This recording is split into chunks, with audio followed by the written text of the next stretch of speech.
it was leaning towards Airbus, then it went to Boeing. At the end, it was a very close call, and we decided to go to Boeing, who provided us with a better commercial and technical proposal. The reason for the order, you know, it will cover the strategy of Qatar Airways till 2045. We'll start receiving the aircrafts from 2029 or May 2029. So basically, this ticks the boxes for us to continue our growth, to expand our fleet, to expand our network, as well as retire some of our older aircrafts that we have in our fleet. Yeah. So not worried about overcapacity in a time of increased competition? For the last few years, and from what we see in the industry, the demand is still there. We have demand that we cannot cater for. Our load factors are the highest in the industry and the highest in the history of Qatar Airways. We're talking about 85.6%. In certain sectors, we're talking about 95 to 96%. And we see this continues to be the case. So it seems like you set in place an order that will cater to your longer-term vision. We're not going to see another order like this in the next few years from Qatar For the time being, this is the order we have placed until we see how the market evolves. Let's talk about in your earnings. You mentioned strategic partnerships that you put in place. One of them, of course, is the 25% stake in Virgin Australia. One of the drivers that have contributed towards your growth strategy. How has this helped contribute? The investment in Virgin Australia was basically, again, a strategic investment. As you're aware, for so many years, Qatar Airways struggled to get more traffic rights to fly into Australia. Australia is a very important market for us. We were limited to 21 flights on a weekly basis. So we have decided to go into this sort of partnership with Virgin Australia and have a wet lease agreement with them to add 28 more flights on a weekly basis. And by the end of the day, this is a win-win situation for all of us, Qatar Airways, Virgin Australia, and most importantly, the Australian consumers. We want to create competition which will drop the prices, will give the Australian consumers more options to choose from, and by the end of the day, the passengers will choose what's better for them. Jane, let me turn to you. You were CEO of Virgin Australia at the time when this deal was announced, stepped down a couple of months ago, and so you were one of the architects of the deal. Just to pick up on what Engineer Badr was saying, that this ultimately isn't just about business, but also you have to think about the end user. You have to think about the Australian consumer. What are the final benefits to the Australian end user? The power of partnership is pretty profound. And for Australia, bringing more options to consumers that will ultimately mean more seats available that you can choose to fly through Qatar to anywhere in the world means you're bringing value. So it's value and choice, really. And of course, Qatar Airways is one of the world's best airlines, best airline in the world. I think, where are you at Badr now? 7 years in a row, 8 years in a row. We're really proud to have the opportunity to work with an airline of the stature of Qatar Airways. It's not only good for Australian consumers, it's also good for our people. I mean, our people, the day we announced this deal, were so proud because they realized that they were actually building an experience for consumers that was matching up with the Qatar Airways experience, and that was going to bring great value and choice to Australians to travel beyond Australia to the world. And I just can't be lost the importance of that to consumers, to our people, but also to the economy. Australians, roughly 11 million Australians were traveling out of Australia in pre-COVID.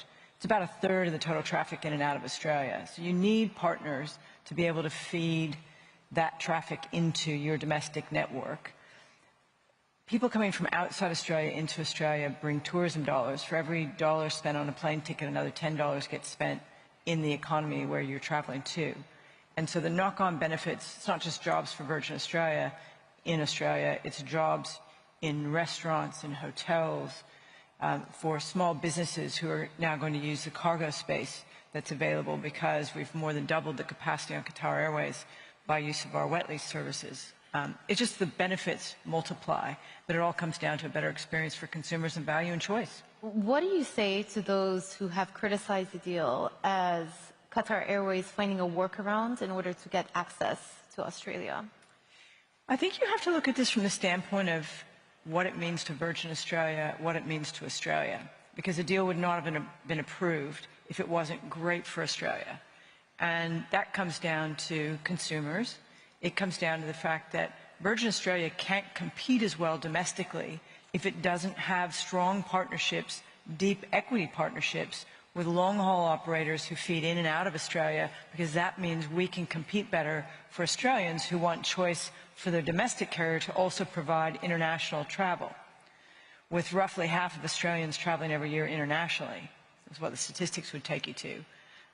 I mean, some travel more and others travel not at all, but they want to know that their airline provides their end-to-end needs globally, not just locally. And so this is a profound impact to the Australian domestic aviation market, as well as being good for consumers and good for Virgin Australia. Yeah. Captain Issam, I'd like to turn to you. Here we're talking about a different type of partnership between Qatar Airways and Malaysia Air. And in this case, I would describe it as a code share, an enhanced code share agreement, arrangement. And it's been in place for a few years now.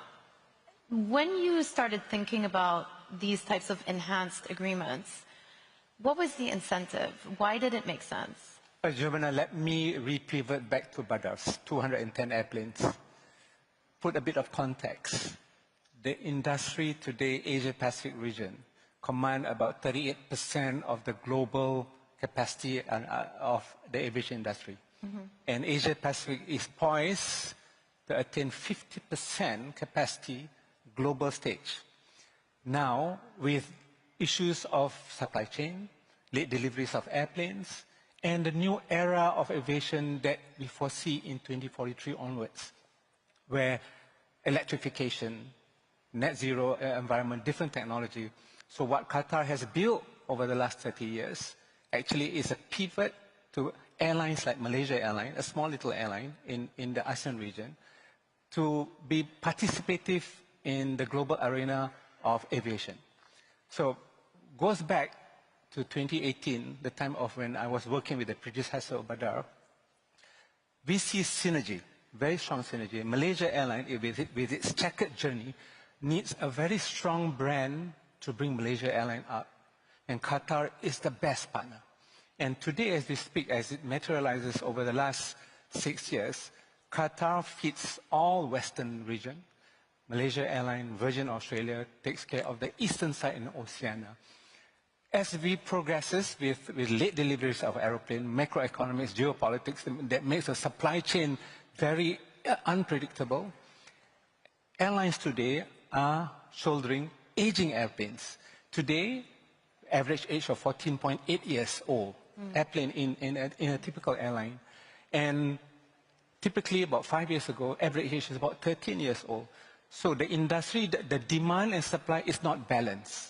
There's huge demand, there's little supply because of supply chain, macroeconomics, geopolitics, and what Qatar has done is to position itself to ensure that it tackles all this problem for at least the next 5 to 10 years.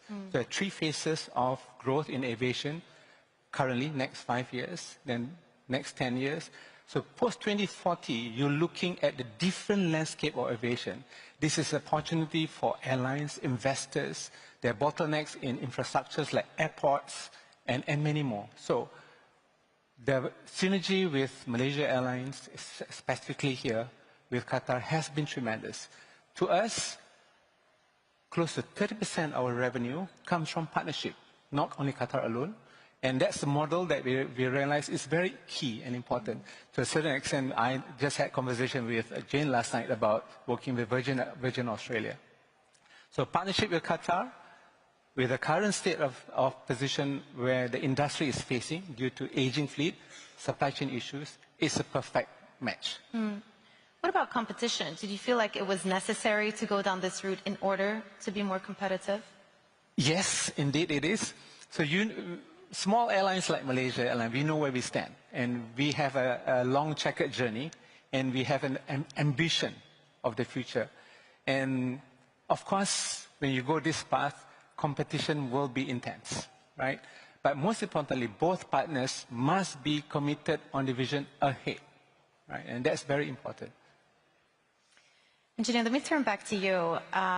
So Qatar Airways, Malaysian Air, Virgin Australia, all operating on the kangaroo routes. How do you see the outlook for growth there? And was that one of the decisions, your view on how quickly this part of the world is going to be growing, was that one of the considerations you took into consideration? When you decided to go for the stake in Virgin Australia, when you decided to continue along the lines of these enhanced cooperations with other airlines? Absolutely, Joumanna. We know, as Captain Sam said, there is a very high demand in the Far East, and we need to participate, or we need to take the opportunity to be part of this and to assist our partners. Add to this, we are restricted we have open sky agreements in Europe and in the US, while in the eastern part of the world we are limited, we are restricted by bilaterals, by certain number of flights. So in order to create this sort of balance between East and West, we had to come up with different ideas. We had to come up with different scenarios in order to create this balance. And the best scenario was, for us, was to create this sort of partnership with the Virgin Australia, Malaysia, JAL, and the airlines, the partners that we have and operate in this part of the world. It's interesting what Isham was saying about also the supply chain issues being a factor as well. Because of the age of some of the fleets. Do you think that this is going to push more and more consolidation within the sector or your competition to go down this route of partnerships as well?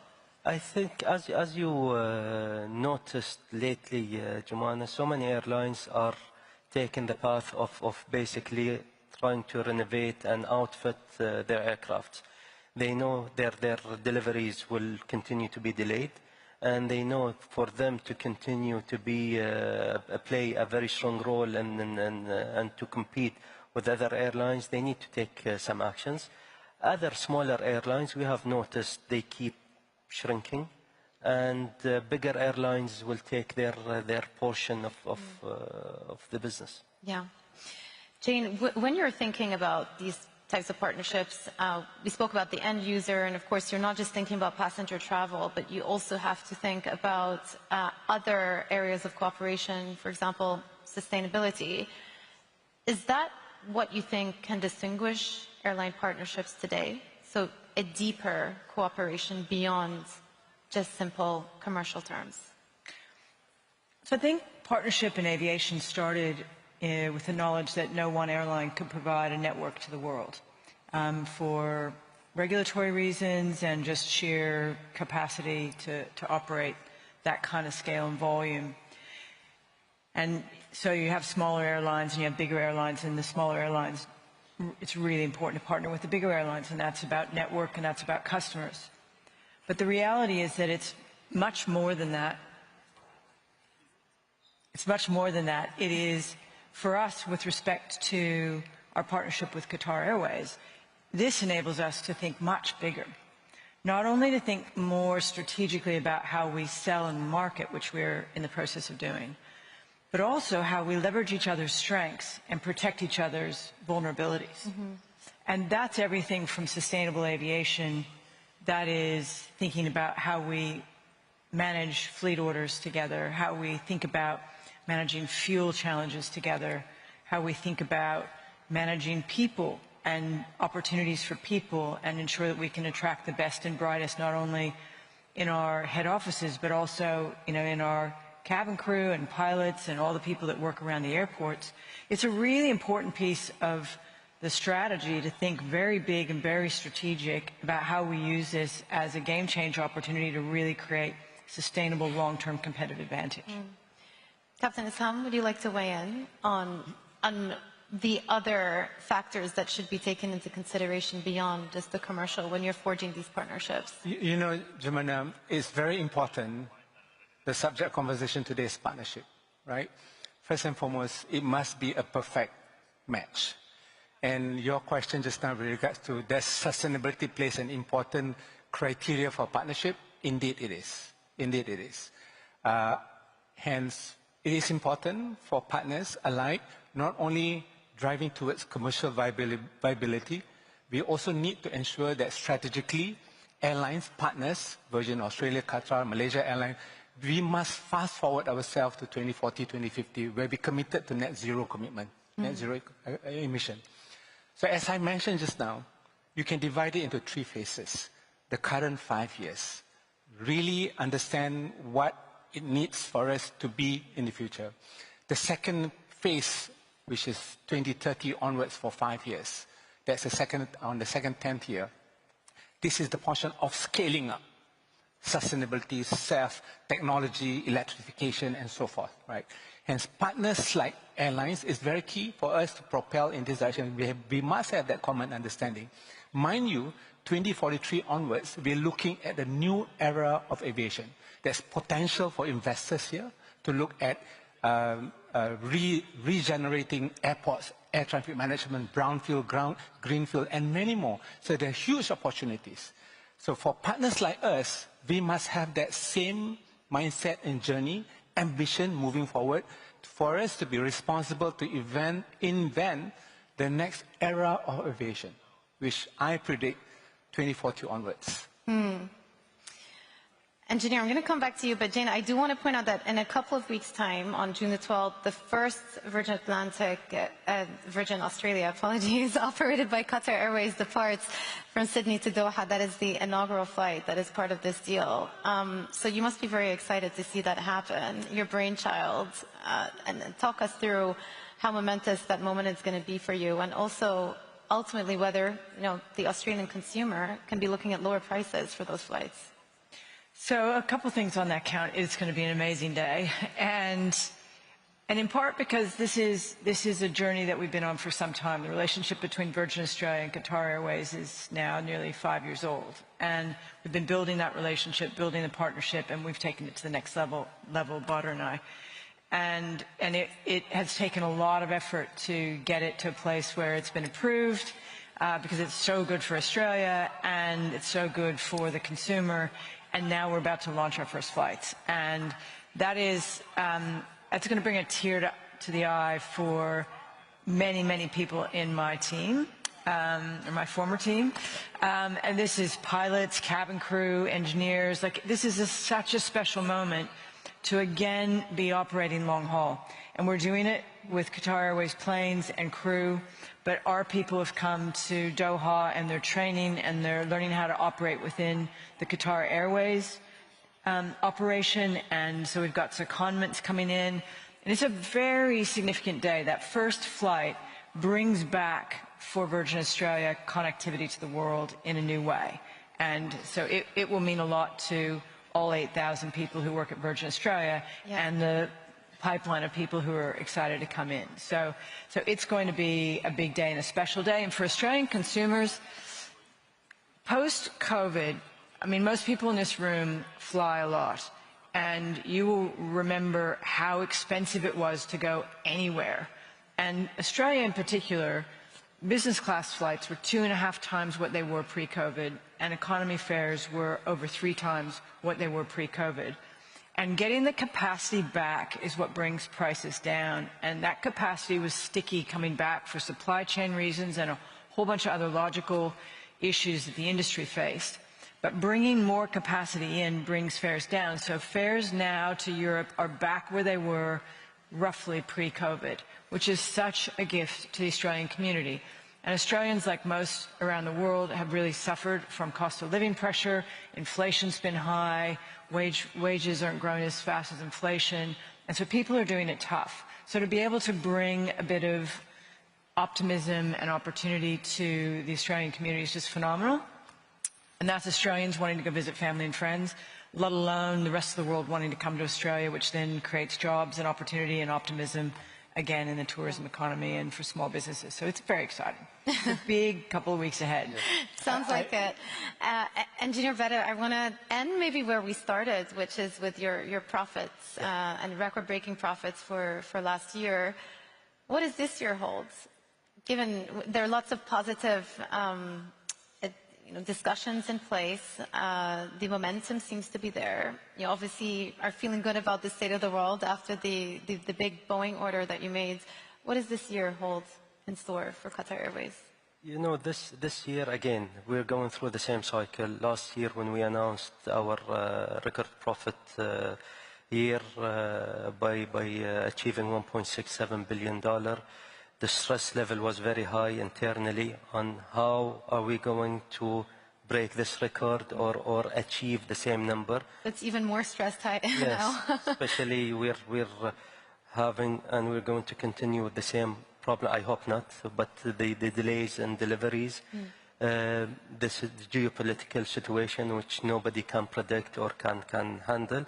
However, we will go with the same approach. Our team will have to take well-studied risks in order to operate and work to newer markets, to have a better operation in newer markets. We will also try to think outside the box on how can we make more profit and increase our revenue. It is promising. This April, which is our financial year starts from April. April, again, we have recorded the best April in the history of Qatar Airways. May, we're going to record the best May in the history of Qatar Airways. From the advanced booking that we see for June and July, and I think we will from the numbers that we see, we can be comfortable to say that first quarter will be better by a big margin from the first quarter of last year. So this year is also promising for Qatar Airways. But I'm sure you have noticed in our record and in our financials that our revenue has increased by 6 to 8%, while our net profit increased to 28%. This is where we managed to get different ideas in order to increase our profits, our bottom lines. So the outlook is looking good. Yeah. Thank you very much, everybody, and thank you to our panelists for this wonderful discussion. Thank you.